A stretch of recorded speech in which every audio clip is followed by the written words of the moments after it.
अस्सलाम वालेकुम नादरीन, आप देख रहे हैं 44 टीवी में आपका मेजबान सरदार जुवेदा शुडोगर। खबरों के सिलसिले को आगे बढ़ाते हुए रुख करते हैं जलालपुर बटिया का। जलालपुर बटिया में अगर बात की जाए आटा बहरान की तो वो शिद्दत अख्तार कर चुका है।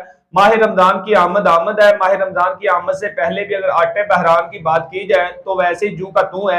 हमारी माएँ बहनें बेटियां दलीलो खुवार हो रही हैं, मगर पंजाब हुकूमत में आटे का बहरान पर काबू नहीं पा सकी। तो वहां पे हमारे बेरोजी मौजूद है फरहाद मनीर तबस्सम। जी फरहाद मनीर तबस्सम, हमें आटा बहरान से तफसीलात से आगाह कीजिएगा।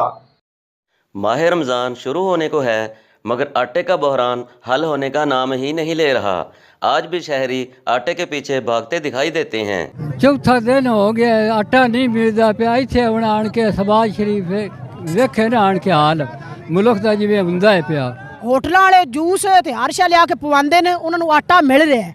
असी कोई शै लिया के नहीं पे देंदे, सानू आटा नहीं मिल रहा। अपनी कुर्सी को बचाने के चक्कर में हुकूमत आटे की गैर मुनसिफाना तकसीम का सिलसिला न रोक सकी।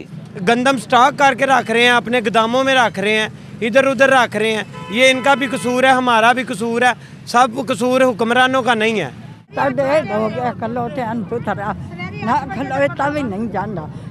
इंतखाबात की सरगर्मियों से बेखबर अवाम घंटों लाइनों में लगे आटे के एक थैले के लिए मिन्नत समाजत करते दिखाई दे रहे हैं। कैमरा टीम के साथ फरहाद मनीर, 44 टीवी, जलालपुर बटिया।